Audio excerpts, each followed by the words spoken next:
Hey everyone, welcome back. Our guest today, we're actually switching it up a little bit. He is not a college student. He's about to graduate high school, though, so he's on his way. But he also doesn't have plans to go to college. It's actually my brother, Grayson. He's a very talented musician, and I'm glad to talk to him today. But Grayson, can you tell me a bit about why you think you won't go to college? Why will I not go to college? It's a great question. Um, there's plenty of good music schools out there, like where you can learn lots of things. I'm just concerned that the things that I want to learn are not like I can kind of teach them to myself, if that makes any sense, you know? Sure. Like, I mean, the best way to learn how to write a song is to just write songs. You know, you don't necessarily need a class on that. And I guess, I mean, if you did take a class, that would maybe help you a little bit, but the best way to learn anything is to just do it, I think. So that's my reasoning as to why I don't want to go to college. Here's always my question because I I've always agreed where it's like don't go to school for an art, don't go to learn an art. But do you not see any value in learning another skill? For example, I'm in business school, Right. learning some business skills that you could have either to use in your own sort of music business, but also just to have as a backup plan. Um, do you not see any value in that? I do see value in that. The problem is I don't want to do that. That's the problem. I don't know cuz it's like why have a backup plan? I think have I told you this before? You know the Batman movie where the guy he's like the only time he makes is when he doesn't use the rope. Oh yeah, that's what Dark Knight Rises. Yeah, like if you have a backup plan, and this is not necessarily what this means, but if you have a backup plan, does that mean you don't believe in yourself? I don't know. Maybe. But also it could just be because I don't want to put a bunch of time and effort into something that I'm not going to be doing for the rest of my life. So Yeah. No, you so just want to dedicate as exactly. much time as you can to honing your craft. That's right, honing. Well, and that brings us though to I guess where you'd like to start today, which is you want to Exactly. tell us a bit about I'm going so to talk about the economy actually. right. You're going to use your business knowledge. I have a lot of it, yeah. I'm Um actually on the wall, the street. That's me. oh my god, did you just call it Yeah, I did. the What's wrong with wall? that? I run it, so I can I call it think whatever I it's want, I right? think it's better you don't go to business school. No, but okay, how many songs have you written How many now? songs have I written? Okay, this is gonna sound like a lot, but it's actually not a lot. I am close to 170. As of the past year, I've written close to 170 songs. It's slightly under 170. The reason it's not a lot is because when you look at people who do write songs for a living, they like Dan Reynolds is the lead singer of Imagine Dragons. He's been writing one song a day since the time he was 12, and he's like 30. So he's probably written Oh. thousands of songs, right? And so that's why um, like he's so good is because he just knows how to write a song. He's been doing it for forever. Ed Sheeran is another example. He wrote two songs a day for like 2 years, two or three songs a day. He said like five songs a day sometimes, and that's crazy to me. So What? he's written thousands of songs, and like I said, that's the best way to learn it. Like the people who are the best at what they do have done it a lot. It's just repetition. Exactly, it's a muscle. Okay, if you were to write 5 songs in a day, They would be so bad. I was gonna say that's They how would can be you? literally so bad. Because how much do you have to balance, like quality and quantity? That is exactly what I've been trying to find lately. So I there was a time where I tried to do two songs a day. I did it for like a month and a half, and it is hard because it does make you way better at songwriting. You know where to go like with songs, like as opposed to not knowing what to do at all. You know, like you don't know where to start. It makes you better. It develops the skill, but it also removes all like inspiration and creativity, right? Because you run out of that so quickly when you do two songs a day. Um, but yeah, so that's what I've been trying to find is the balance between making myself write songs and allowing myself to be inspired to write songs. That sounded pretentious, but No, that sounds yeah. fair. What have you found in that balance then? Where are you at right now? So that's a okay. Where am I at right now? I literally so the past like 3 days, I've written like 3 songs, right? So And before like that, I one per went like day ish. 3 weeks without writing a song though. So the balance for me right now, it's like 9 songs a month. I don't know, because it takes a long time to actually recharge inspiration. I don't know. I don't know what I'm saying. But yeah. Where do you find your inspiration? What Um does it take for you to get inspired? to get And how do inspired, you know you're at that point? you just look in the mirror and you punch yourself in the face over and over until you're inspired. That's what you do. That's not what you do. So that sounds more like trying to force yourself to write songs a day. A certain Exactly. number. Yeah, exactly. No, you don't do that. Nobody do that. Oprah, if you're listening, please don't do that. Um, I was worried about Oprah's inspiration level at this I point in was her too. I was like, career. dang it, I'm losing her. Yeah. Oprah's tuning out. She's like, No, oh. that's a fair question. Um, I always tell people I wrote a song about chapstick once. I think you know this, but to find inspiration, uh, sometimes you just look at an object in the room. If you're forcing yourself to write a song, you just look at an object in the room and say, how can I make that into something cool, right? Like if I'm looking at bricks right now, there's a fireplace in front of me. I'm like, well, maybe it's a song about building something, right? Maybe it's building a relationship you're building. I don't know. That's that's just one example. You just look at something in the room. How can I relate this to a song? Mm-hmm. Um, Another way to like get inspired is to literally just like say what you're thinking, and it doesn't necessarily need to sound good, but you just write down what you're thinking in the moment. Um, that sometimes works. Sometimes it ends up being really boring and bland sounding. But every now and then, if it's something you're like really passionate about, it'll actually come out sounding really nice. So, yeah. Yeah. I had a kid in class give a presentation. I believe it was last week, and he was talking about songwriting because he basically was Mm-hmm. he was just having to give some things that he was passionate about. And Yeah. songwriting was one of them, and he mentioned a technique which I hadn't heard of, and the way he explained it was kind of interesting. But basically, uh, you're only allowed to explain things that the five senses can experience. And so Huh. he was like, you don't write what you feel for this specific type. And he said because Ooh, that's kind of sick. if you just explain what you feel, um, that could be completely different to what other people would feel if they're in that scenario. And Mm-hmm. he's like that's kind of selfish, you know. Mm-hmm. So if you just sort of explain the context of a scenario, Mm-hmm. um, I mean, his point was that that would invite people to more Like be in the moment. be in the moment of that Yeah. song. Yeah. Is that anything you've any of those That's concepts? I've not heard that before. It is true that you do want to use like the five senses and stuff, and very um you do want to put like whoever's listening, you want to put them where you're at, right? And if you're kind of right. If you're just explaining what you feel, it doesn't necessarily do that. So you do have to. There's lots of ways to engage people, like using imagery or the five senses. Um, that works really well. Um, I think honestly, if you're just honest most of the time, that is very endearing. And if you're super, if it's like brutally honest, especially like you look at Olivia Rodrigo, her whole album is first of all about the same thing. There's like 2 songs that are not about that one guy, um, but they're all super honest, like just laying it out there, and that's people like to hear that. People like to hear people like spilling their guts out on the table, basically. Um, if that makes any sense. Sure.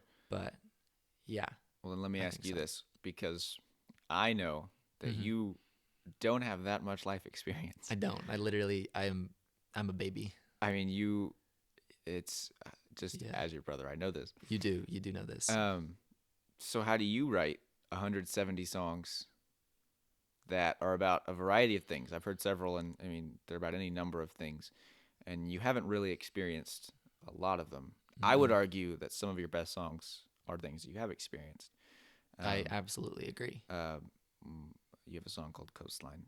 That is Coastline. certainly your own experience. Yeah, exactly. That one. The more I play that one, the more I don't love it. But yeah, that one. Yeah, the best songs that I write are from my own experience, right? Absolutely, 100%. That's true. But you do have some bangers that are I do. things that you've never Absolute experienced. And so bangers. how do you think that still works when it isn't really honest? Because you're not coming from your own experience. It's not authentic to you. It does definitely depend on how you define honest. Um, Well, then define it for I us. feel like you can tell a story and still be true to yourself, if that makes any sense. I mean, what's her name? Who wrote Harry Potter? J.K. Rowling. J.K. Yeah, J.K. Um, she wrote Harry Potter. I feel like she wasn't necessarily being dishonest, but she was telling a story. So it depends. Am I, by the way, ruining the sound if I mess with this wire? I wouldn't. I haven't heard it yet, but Okay, I'm these gonna things not are mess around with the wire. kind of. I don't think you're being dishonest if you're telling a story. If you're telling a different like point of like, it's so hard to explain. If you disagree with yourself in a song, I think that's dishonest, Mm. right? That's so hard to explain though. I don't know if I can explain that. Help me out. Well, because it seems like, and you make a good point with the Harry Potter. Obviously, Obviously, with fiction, right? you're well, I guess always with fiction, Yeah. you're telling a story that you haven't experienced. Uh huh. Even if you've experienced things like it, maybe that you pull from, it's Mhm. still obviously J.K. Rowling did not go to wizarding school, Right. uh, and so you can intertwine authenticity into it, but It's uh, not. Yeah. Okay. I get you. I get I you. still want to get you to maybe explain maybe how. So Do how do you you? think that I mean, is she tapping into just fundamental human truths like love and fear? That's what I think. Like if you tap into those fundamental concepts. Okay. I'll reference another thing. AJR. I've listened to lots of them. They have a song, and it's called "The Trick," and they're like, "I've got a dog, and my dog can dance, just not in public and not with my friends." And the whole song is about lying and like digging yourself into a pit of lies, basically. Like you lie to make Mm, yourself seem cooler to other people. And it doesn't matter if them saying I've got a dog and my dog can dance. It doesn't matter if they've ever actually said that, because it still gets the point across that sometimes I lie to make myself seem better to other people, right? mm-hmm. So you're still being authentic and not necessarily telling the exact specific truth. So there's that. Well, and it's like also this makes me think of any movie. I was gonna say books also, but it's probably more likely to happen with movies where even if it's based on a true story, Mm-hmm. there's creative liberties that they're allowed to Right. take. No true human story has like a resolution because Right. until we die, the story continues. Exactly. And so, in order to paint a story in a way that is satisfying to a viewer or a listener, you're going to change a few things to make the Mm-hmm. landing, resonate and to make the journey speak to Yeah. people. And so, you're always going to be changing some things. So I even in your song Coastline, which is just the one that comes to mind for me Mm-hmm. of your song, that's um, the most pulled from your own experience. Mm-hmm. Were there any lines in that song that you did kind of have to extrapolate, Embellish. embellish, Yeah. exaggerate, Not fabricate? not really, honestly. Not exact. I mean, the whole song is kind of an exaggeration, sort of, because I don't know. I feel like whenever you write a song about anything, you're going to exaggerate whatever that thing is. You're going to blow it slightly out of proportion. Mm. Um, Is that because you have to do it for the song, or is that because that's what we do when we have experiences? Everything seems oh, that more was significant really to deep. us. That is so deep. That's not what I was thinking at all. I was thinking for the song's sake, like you just blow it out of proportion to make it like understandable. I figured, but I want to hear what you But think about that also. that's a very. I think you're probably right about that though too. That sounds pretty deep. Um, I really don't know. I actually don't know. Because when I think about it, I mean, just the sheer number of people that exist Yeah. that have experiences Mm-hmm. that to them are the most important thing, right? But to Mm-hmm. you and me are not important because we don't know them. Mm-hmm. You know, that's just to us. Our lives and experiences are important, Mm-hmm. and when you're writing a song, you want to be able to communicate to someone. And I want to hear your take on this because this is interesting for both. If you're writing a song that you haven't experienced the thing you're writing about, but if you're also writing a song that the listener hasn't experienced, right? Because there's Mm-hmm. plenty of songs that I listen to by artists Mm-hmm. that resonate even if I've never been in that Yeah. scenario, you know? Uh, and so how do you, so there's an authenticity with you writing a song, Mm-hmm. even if you haven't experienced, but how do you then put people in a scenario that they haven't been in where they can still relate to it? That's kind of a clunky way to ask it, but Hmm. do you know what I'm asking? I do know what you're asking. I think most people can relate to most things, right? Most people are, am I right in saying most people are like pretty empathetic in lots of scenarios, you know? I think it's an optimistic view, but I'm It okay may with it. be optimistic. Okay. Well, we'll just assume that most people are empathetic. Um if I tell someone about something bad that happened to me, I think most people would be like, "Dang, that sucks." And that's kind of the same thing if someone writes a song about, "Yo, this guy was really mean to me and he dumped me and now I'm really sad about it." People can look at that and even if they haven't been there, they're like, "Wow, dang, yeah, that does suck. That's a cool song. I dig that." Um I think it's just, yeah, I think people are looking for something to relate to as well. Yeah, you think it's not just we're passive Mhm. in this empathy process, Mhm. particularly with arts, because I think it is, I Mhm. think it's easier. Like if you were to just tell someone about something that happened to you Mhm. versus, sing it in a song, Yeah. I do think they'd be more receptive of the song than just you telling them. Mhm. Um, and so you think that we're not just passive in that process, but we're actively Mhm. looking for ways to engage with that form of storytelling. Mhm. I want to get really fundamental here. Let's go. What is your what is your goal when you write a song? My goal. Okay. And does it change? Yes, the goals change constantly. When I was writing 2 songs a day, the goal was to write a song, and that's what produced some of my worst songs and my chapstick songs. Is let's just finish a song. And once again, that is helpful when you're learning how to write a song, but it's not helpful when you want to connect with people and write a song that actually means something, right? And once again, there's a balance of like, you need to be able to write a song. You need to learn how to do that. You need to get those bad songs out, right? You need to just sometimes write a song for the sake of writing a song. So that when you have a strong feeling about something or something does happen, now you know how to better express yourself, right? Um, Lost my train of thought. But that is the gist of it though. I want to get your perspective also, because I'm Yeah. just thinking Go quick for here. it. Go for it. But because you're not just a songwriter, right? So if Mm-hmm. you and maybe one day you will be, maybe Mm-hmm. that's your job in the industry is to write songs for other people, Mm-hmm. which is a whole other side to this Whole new authenticity world. Yeah. thing. But you're also a performer and you perform your own songs. Mm-hmm. And I'm thinking about this balance between um, technically good and like emotionally good, I guess is what I'll call it. Mm-hmm. And again, you see this in other art forms where you can have something that's technically really well made, Mm-hmm. but it doesn't resonate Mm-hmm. with a listener or a viewer. Yeah. Or you can have something that's maybe not the most well made, but it connects with people in a special way. Mm-hmm. And so, like, an example of the first thing would be like, at least for me, Jacob Collier, Yeah. one of the most technically profound Mm-hmm. musicians Right. that's alive and working today. Literally a genius. Off the charts Yeah. in musical intelligence. Exactly. Dude has a midi chlorian count of like many. Right.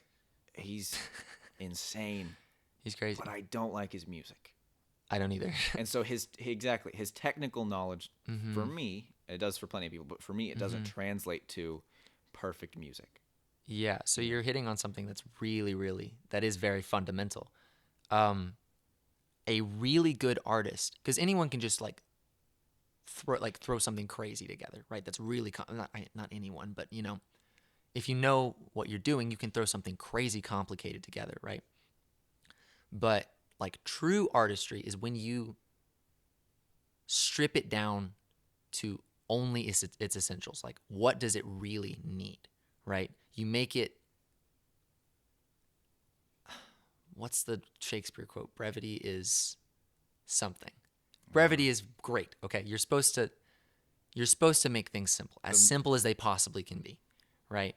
And that's why, like Jacob Collier, his music it's so hard to understand that you can't get into it mhm. sometimes, right? And there's a couple of Jacob Collier songs that I love, um, but for the most part, it's just so complicated you can't even understand what you're hearing. And to me, if there's not if there's at least one person that resonates with what you're writing, then that's good, right? If you don't have at least one person resonating with what you're writing, I don't think that's good. Right. I think that's meaningless. But On the I don't know. Shakespeare quote, Yes. so the quote says brevity. Now, I do you? forget. I forget what the It actual doesn't. quote is, but yeah. Brevity is the word I'm going to Yeah. focus on here. Is it brevity or is it efficiency? Oh, efficiency is way better. It's Because definitely efficiency. Yeah. brevity, if you get something that is it does require Mhm. more communication. Mhm. If you start cutting things out, you will eventually lose things. Mhm. Yeah, for sure.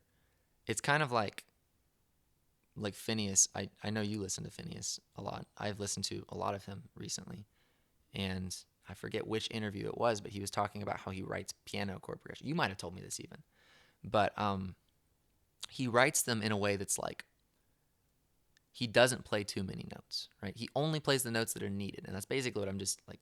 Hmm. That's what I just said a second ago. But you only play what's needed, right? Um, and then that way you don't confuse anyone, and it's still good. Yeah. Yeah, I What? don't know. So how do you know what's needed? I guess that's a big question. And How do you know where to stop? that's where writing 2 songs a day comes in. Is you gain a sixth sense of like this needs to go here. Hmm. Um, and when you're writing things, it's really also it's really essential to play things out loud. Like sometimes I'll be trying to come up with a melody in my head, and it always is better when you just sit down and see what feels right. And if there's something that sounds right, then that's probably you should probably keep it. But I feel like I'm just bumbling. Am I bumbling a little bit? No, you're fine. Okay. Um, shoot. I literally had so many things I was gonna say. I was like out in the sunroom and I had the basketball and I was bouncing it and I was like, I'm gonna say this, I'm gonna say that. I'm gonna sound so smart. And now I'm kind of just like I'm tripping over myself here. It's okay. I had a question. I forgot it Okay. when you then asked, Um, bumbling. I was like, no. yeah, it definitely shifts the dynamic when you're recording your conversation rather than just having a conversation. Yeah. It's weird. Anyways, Why don't you just walk me through your creative process? creative So, process. Okay, go and for it. I guess the context for this is just it can be, I guess, whatever you want. So you want it to be when you have to sit down and write 2 songs a day, and it's more of a Hmm. utilitarian, like you just have to write, or maybe it's more inspired. Walk me through your process, kind of beginning to end. Okay. So the process does differ, right? But when it is for writing 2 songs a day, it's you have to come up with. Oh, this is what I was gonna. I remember one of the things I was gonna talk about. Okay, so the biggest thing for writing any song, no matter what your creative process is, for anything, you have to find the identity. Like, what is this going to be? Can you imagine the song "Viva La Vida" by Coldplay without the orchestral like violins at the beginning, right? Mm-mm. So the way Chris Martin describes like the way he wrote that song is that song knew what it needed to be, right? And all he did was just fill it out, right? Once you know what a song needs to be, the easy part is filling it out. So the creative process every single time is going to be what does this song need to be? And sometimes that starts with writing a song title, right? Sometimes that starts with writing down your feelings and being like, what is the summary of that, right? Um, but yeah, identity, that is always the creative process. Uh, I think that answers both Yeah. 2 songs a day and inspired. But Well, how often have you been in a position where you know what a song needs to be? several times actually. Those are my best songs. What The does that ones. look like? So a Like lot of times this sounds weird, but it's you pull it out of nowhere, right? It just literally it hits you like a brick. You're like, "Oh, this line needs to be here." And it's very strange because most of the time that's happened to me, I'm like, "I swear I've heard this song before." Mhm. And then it's not a song, like I feel like I've heard it before, right? It does exist out there somewhere. I was just finding it, right? Um but that's like really deep. That's like weird existential stuff. But it is strange because it hits you, and sometimes you don't know what to do with it, but most of the time it's just like this needs to be that, right? And I know what it wants to be. What percentage of that is like that, like eureka moment Mm-hmm. almost is what it kind of sounds like. What percentage of those are in your head, Mm-hmm. like you hear it and then you're like, oh, that sounds like this, and then you play it? And then what percentage are just like you sit down and play something and you're like, that's it. I couldn't hear it before, but that's it. Okay. This is gonna sound contradictory to what I just said about you have to play things out loud, because that is important, playing things out loud to see what works. But 99% of the time, it's just in your head, right? So you just hear You it. just hear it, right? You hear it, or you get the line, like the line pops into your head, right?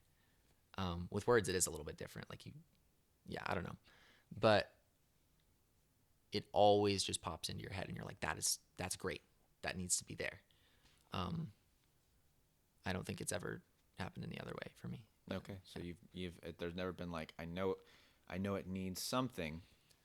Well, It needs something, but you don't have it yet, and then you go sit down and maybe it's the first or second or even third thing that you play, and then you're like, that does happen, but usually those are like not as good of songs. hmm, I don't know. It does, because that is when you're writing a song, you're supposed to say this needs something, right? Um, and you're just like you're trying to figure out what it needs. So it most of the time does end up like that. You're like, I know it needs something, but what is it? And then you go sit down and you play. And that does happen for most songs, but the best songs are the ones where it just pops into your head. If that makes any sense. yeah. So is there any way to force that process? Look in the mirror and punch yourself in the face. No. Um, is there any way to force that process? Yeah, it's a habit. It's like eventually you start thinking, um, like whenever I get a melody, at any point in the day, I will take out my phone if I think it's a good enough melody, right? If I think it's a cool, unique melody, I will pull out my phone and I'll record it, right? And you're constantly training yourself to be thinking of ideas, right? Um, dang it. I keep losing what I'm going to say. That's okay, because I want to know what, like, how much of this Mm-hmm. is talent. Because I think for me and anybody listening, is it's like you're just like, oh, it just comes to you. Mm-hmm. That can be like, so if it doesn't come to me, I can't do that. So how much of it, There you go. Okay, that's a how good much of it question. is it just kind of is an innate ability that you have, Yeah. and how much of it can you actually, how do you train your brain to have those habits, to think along those lines, Mm-hmm. to think musically, or, and this should apply to any context of Mm-hmm. any art, Mm-hmm. to think in those contexts. Okay. I don't think I have any songwriting talent in the sense that things just come to me, right? I've met people that are like, they just write songs and they're just good at it, right? Like they just have a natural ability to fill out a song in the way that it needs to sound. But I started off with none of that. I was literally so bad. I think it was 2 years ago when I first started writing songs. 2020. I keep forgetting it's 2022. That's crazy. It is wild. But anyways, it was like the beginning of 2020, and my songs. First of all, I didn't even finish my songs, right? And they were also garbage. I look back at the lyrics, and they're like whatever the most generic love song lyric you can think of. That was all of it. It was so bad, and I got better, right? I got better because I made myself think creatively. Just lots, right? I tried to encourage it as much as possible.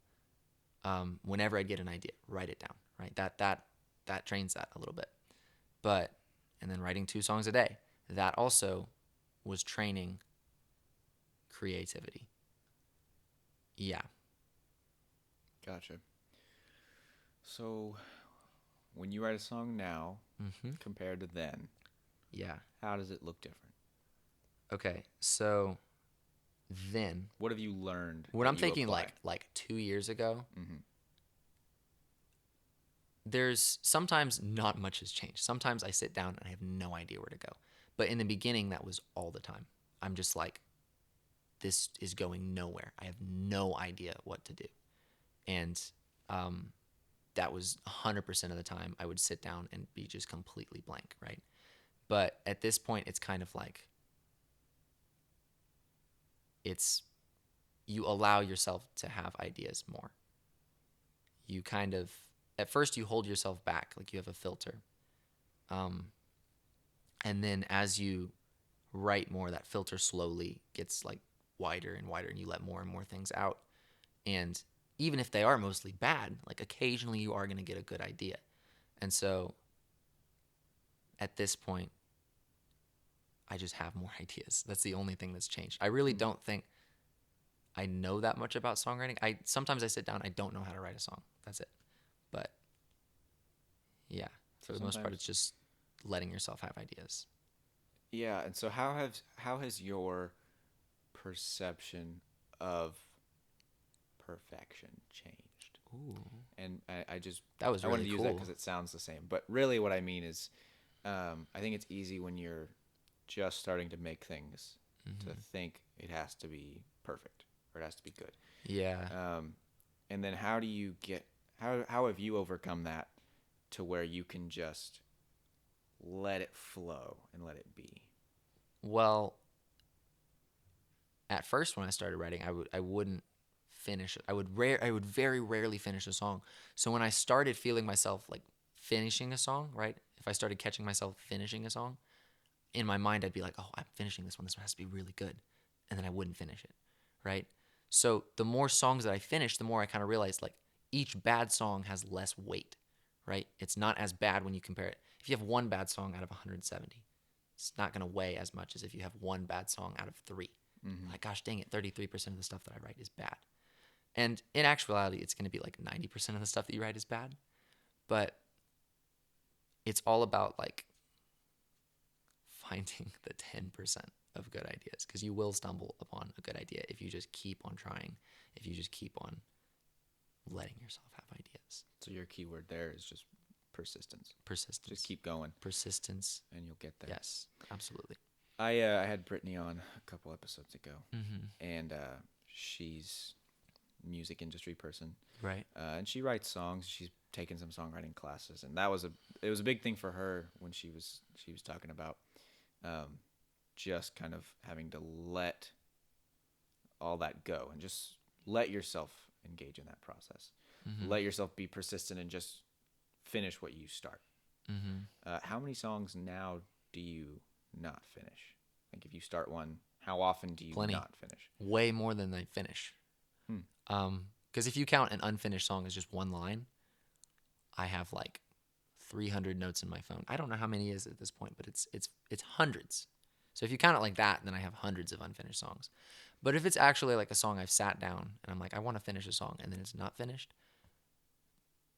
probably at least as many songs that I have finished. I don't know, if, Hmm. like 170 roughly. I don't know, but those are good too because sometimes you're not ready to finish a song in the same time you sit it, In right? the one sitting. Yeah, in the one sitting.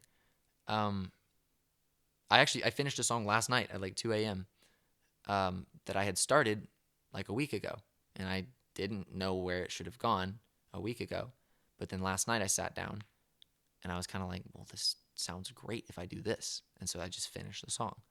So to have lots of unfinished songs is actually that's a good thing too, sort of. But ultimately, you want to finish as many songs as you possibly can because that's when it's gonna help you learn the most. Right. And see, I would then classify the song that you finished last night as a finished song, right? You did finish it. Yes. And Yeah. so um I guess I was just curious about how many you kind of just do have just sitting in the drawer and that they just haven't you haven't done anything with them. You have no plans to. You don't think about them. They're just kind of dead in the water. Yeah, I have so many. Occasionally I'll go back and look through all my notes and I have like I'll be like, "Dang, this was actually good. Why didn't I finish that?" And to prevent that from happening now, I kind of when I go to sleep, and this is bad. This is why I stay up late writing songs. I should not do that, but it happens. But when I go to bed, I play a bunch of voice memos, right? Like of the past week and be like, were any of these something I can finish now? To sort of prevent that from happening. But there's literally so many that I could probably finish at some point. But right now they're just sitting in the drawer. I don't ever think about them. I don't remember them. Uh, yeah. Yeah. Well, switching gears a little bit. Mm-hmm. Um, you're not going to college. Nope, I'm not gonna. Not at all. No plans to. Uh, Mm-hmm. and so you're just working right now on training your songwriting ability and Yep. some of your instrumentality. Yeah. Yeah. You've Guitar taught mainly. yourself the guitar. Mm-hmm. Well, okay, let's be clear here for a second. For You people, taught me no, everything no, I no, need no, to no. know. That's not true at all.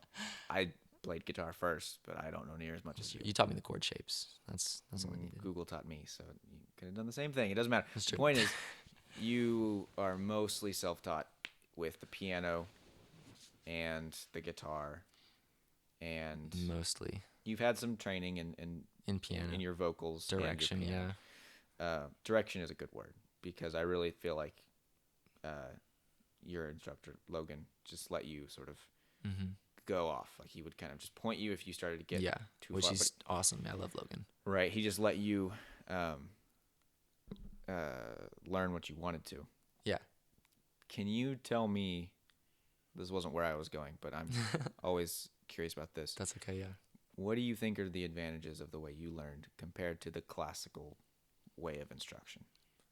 I feel like modern piano lessons don't emphasize curiosity enough. I feel like it's just like they sit you in front of the piano. They sit you in front of the piano and they're like, play these notes and play them exactly the right way. And I think that's dumb. I don't like that at all. The way that I learned everything was, and not everyone is going to be curious all the time. Sometimes you do have to sit them in front of the piano until they like it. But the way that I learned every single thing was I had a question and I just wanted to answer it. That's it. And that's how people learn things, right?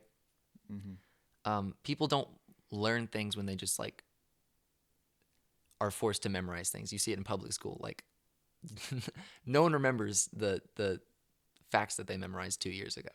Some people do, but that's because maybe they wanted to learn it.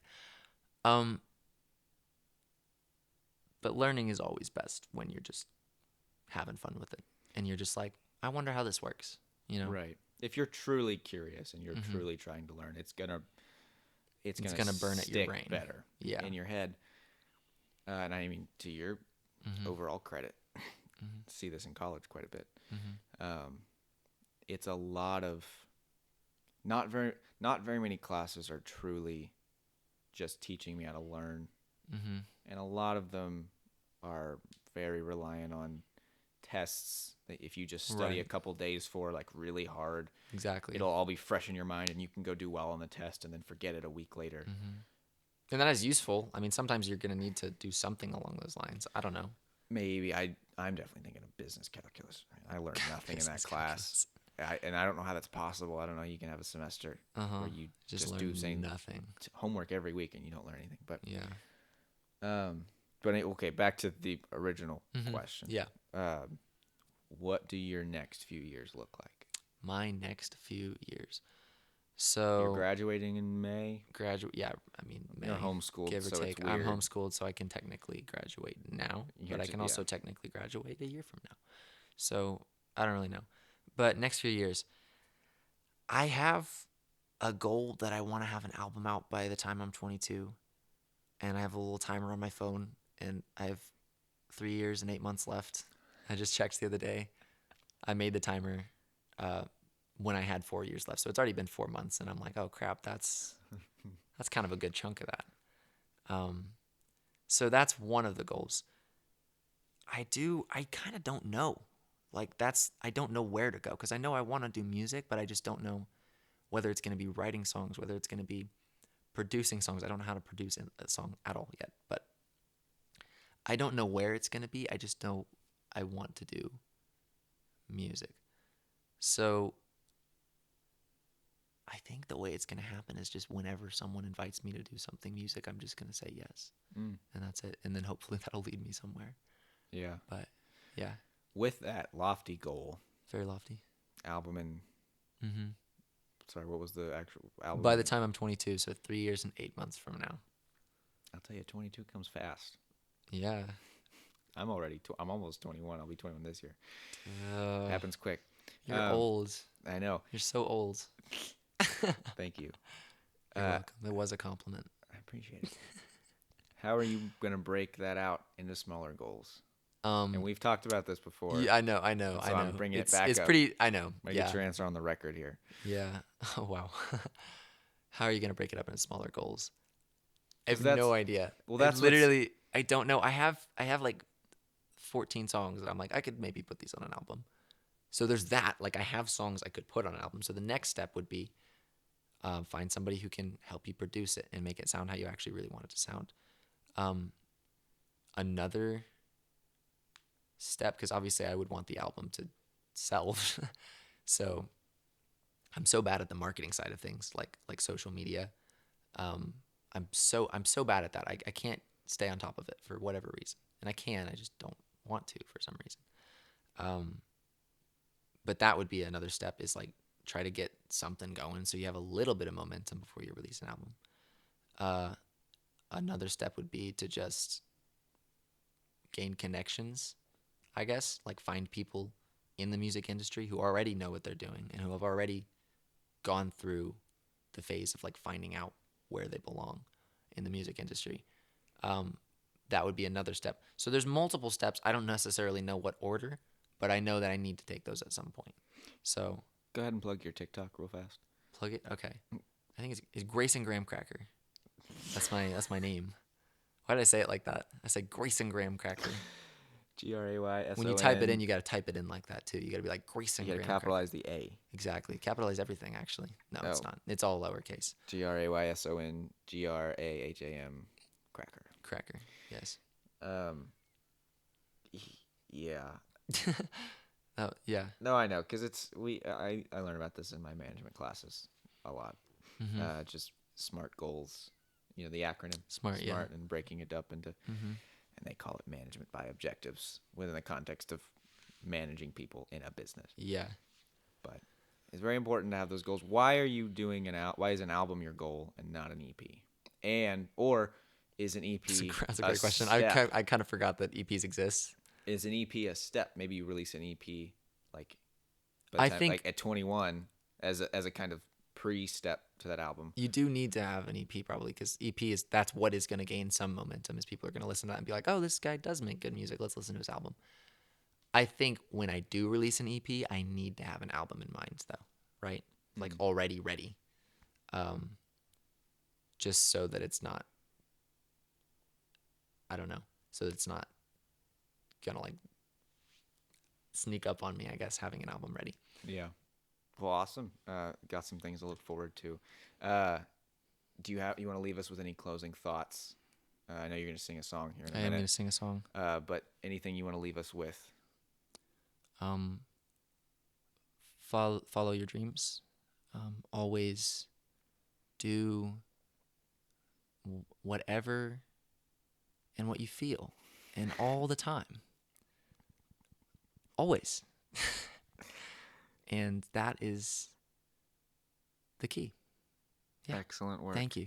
Excellent. Okay. Well, thanks for coming on. I look forward to, we'll probably have you back at some point. Okay, sweet.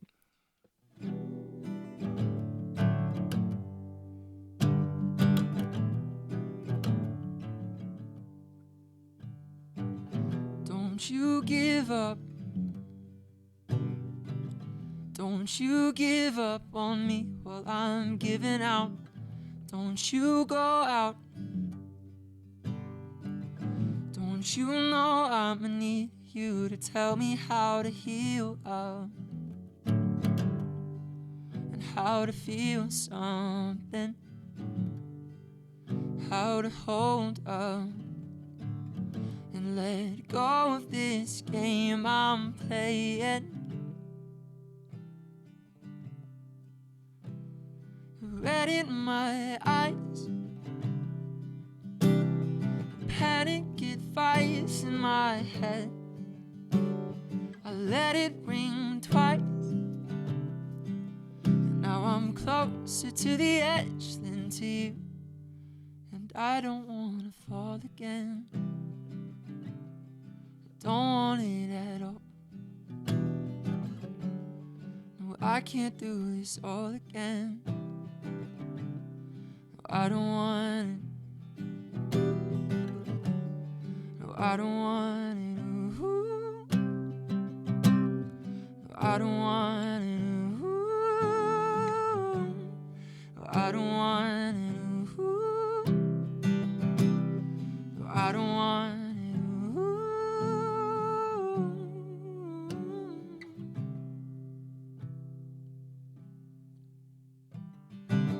Don't you slip up. Don't you slip because they can't relate to you, but no resistance. You don't resist when it gives you an alibi to sink in and to breathe it up. Get you drunk in, 'cause you can't fight the bleeding, saying that you need it. Oh, red in my eyes, panic advice in my head. I let it ring twice. Now I'm closer to the edge than to you, and I don't wanna fall again. I don't want it at all. No, I can't do this all again. No, I don't want it. No, I don't want it. Ooh. No, I don't want it. Ooh. No, I don't want it. Ooh. No, I don't want it. Ooh.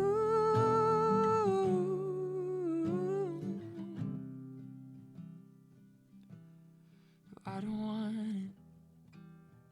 No, I don't want it.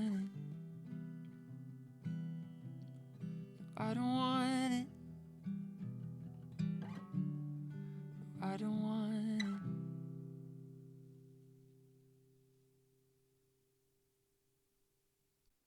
Well, that was Fall Again by Grayson Graham.